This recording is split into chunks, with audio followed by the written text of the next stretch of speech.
Hello, YouTube, and welcome to another episode of Hasu Hour. I'm your host, Zerg, and the game I'm bringing you today is 3 versus 3 on Hills of I forget the last word, Hakov or Pashkov or something. So, this is me here, Zerg, spawning random Terrans, and the map is relatively small and I guess average amount of expansions. The setup is one player on your team is isolated over here or over here, and then the other two have a joined base.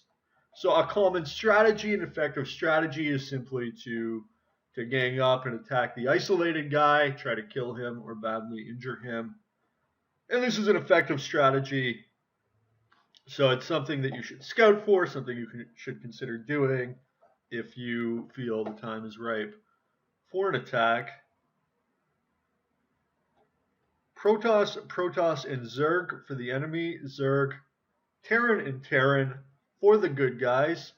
I open with a standard tech build, double gas into factory, and I build a tech lab add-on at my barracks in order to get that quicker factory tech.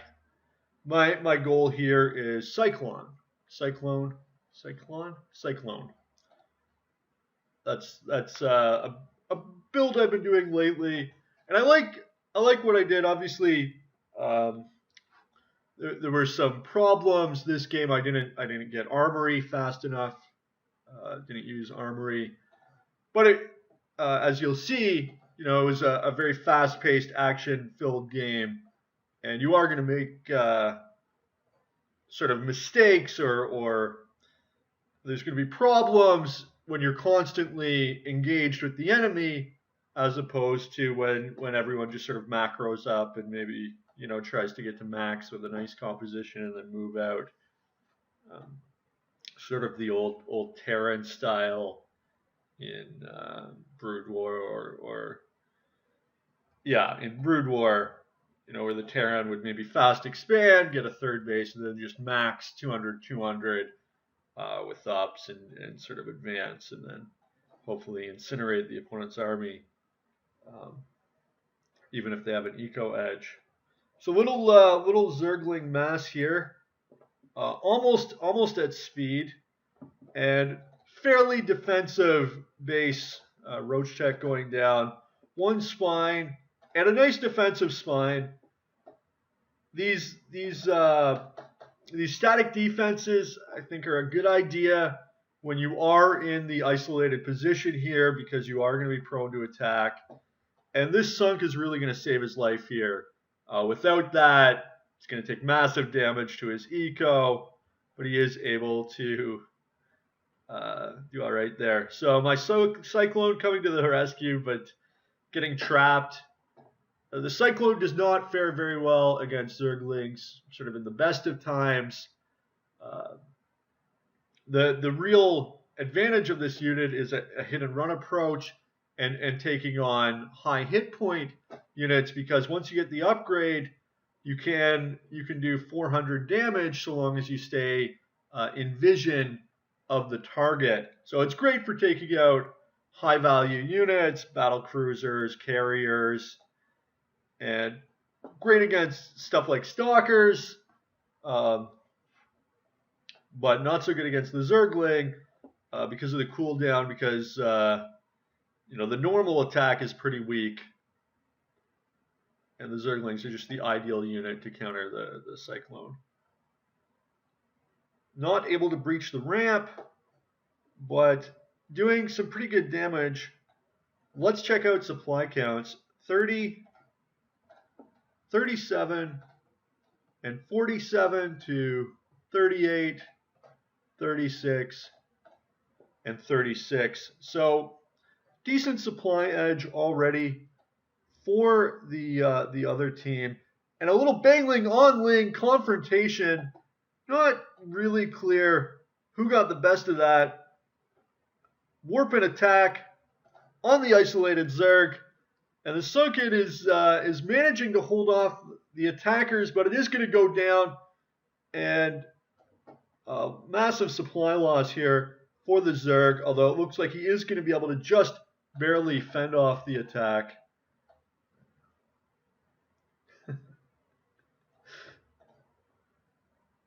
Expo count 6 bases for the enemy, almost 6 for my team. This one is going to get delayed, and this one is not really saturated mined, although none of the opponent's bases are close to saturated either. Another assault here. The Lings are going to manage to micro away from the Banes. So all in all, a pretty even game at this point. A lot of attacks, a lot of damage done. Not that much eco or mass. Robotics Bay coming down for Koopa Shell. Looks like we are going to see another Robotics Bay. So Rob's Tech as well as some voids here by being taken.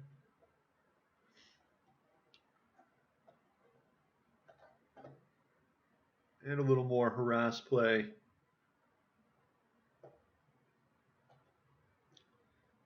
A drop in the Zerg main. This is going to really slow down Monsters mining.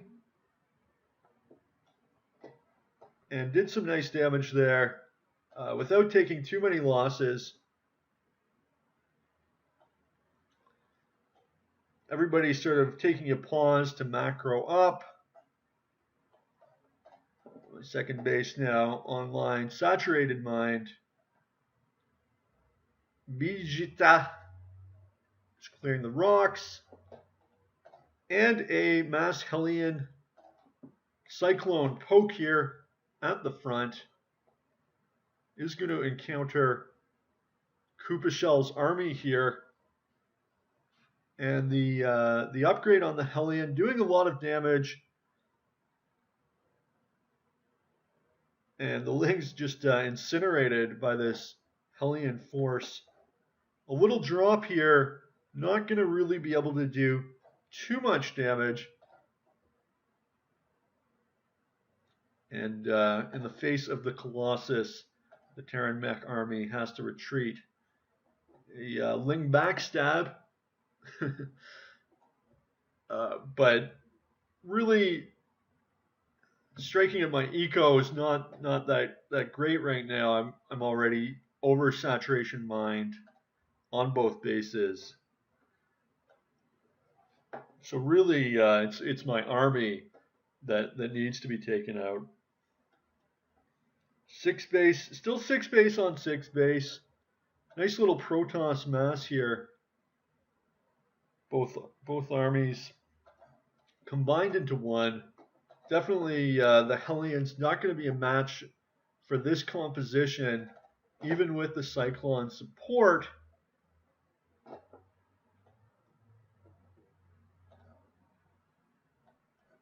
So I ended up going with 1 tech lab and 3 reactor cores just because I was kind of high in the minerals.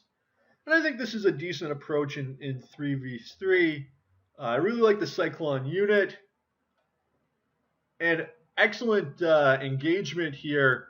The Hellions with the stutter step are going to be able to really crush these Colossus. Do a lot of damage here.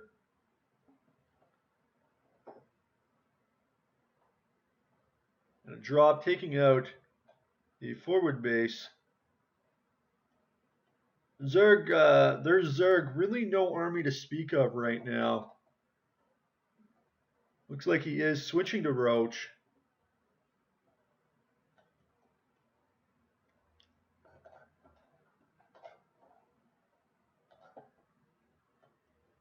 Third base coming online for Bijita. He's got the gold now. Seven bases for both sides, so eco-wise, pretty evenly matched.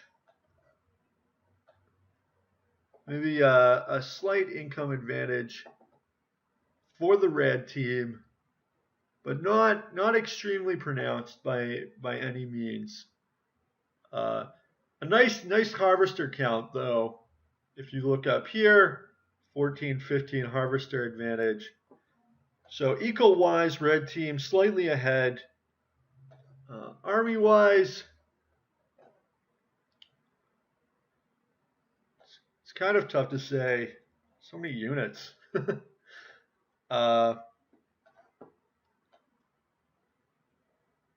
Advancement from Kupashell's Colossus with backup army, and they are going to encounter the Cyclones, getting a couple free kills, and in comes the mass Hellion army, doing some pretty good damage here, taking out one more Cyclone, or more Colossus, 2 Colossus down, 3 Colossus down, and the Roaches are going to enter the fray, tanking for the Colossus, but it's just too many Hellions, just mad Hellion force here. Getting a little backup from the M&M, and they are going to. Oh, but the Colossus with 10 hit points survives, and the backup forces just completely wipe out that last remnant. The M&M are going to be caught without support here, and it looks like they're trying to advance.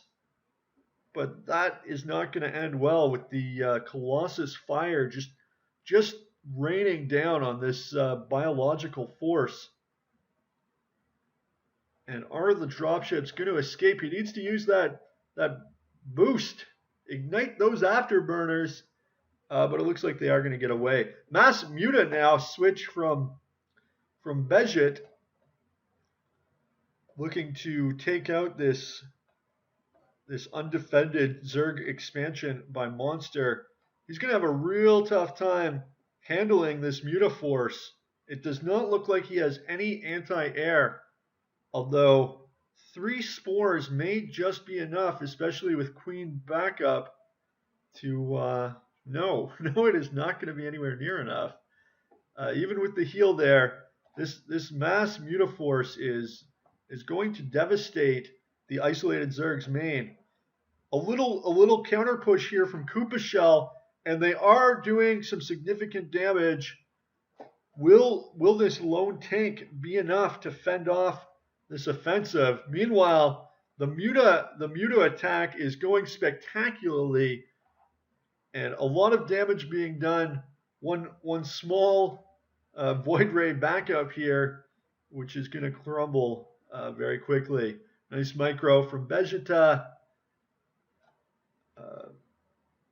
Real damage to the Zerg main, eco-wise, just completely devastated. But so far, these bases have managed to hold on. A few free hits, maybe 1 kill from the spores there. But this is over 29 Muta. A force to be reckoned with. These 8 Hydralisk would not fare well. 9 Hydralisk would not fare well in a direct battle. But Vegeta, maybe not quite aware of how few Hydras are there. Focused maybe on his mad Baneling component. Pretty heavy gas surpluses here, which is why I switch now to 4 Tech Lab Cyclone Pump to try to deal with this gas surplus.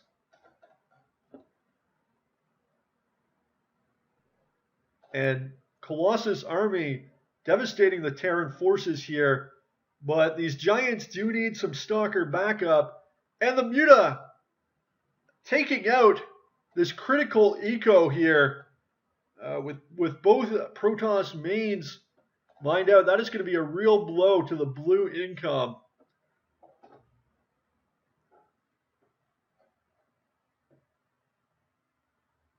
One of the naturals going down, and the probes along with it. Look at this harvester count for the blue team, just absolutely devastating. Very little income now, and precious little supply. This really looks like the game is over, and indeed, one player already tapping out. Red team, 100 supply, 160 supply, 100 supply to 65 supply, 23, and the game is over at this point. Massive supply advantage, massive eco advantage, massive army advantage. It's just yeah, that's it basically. A little fighting, and yeah, I guess I'll just end it here. We win.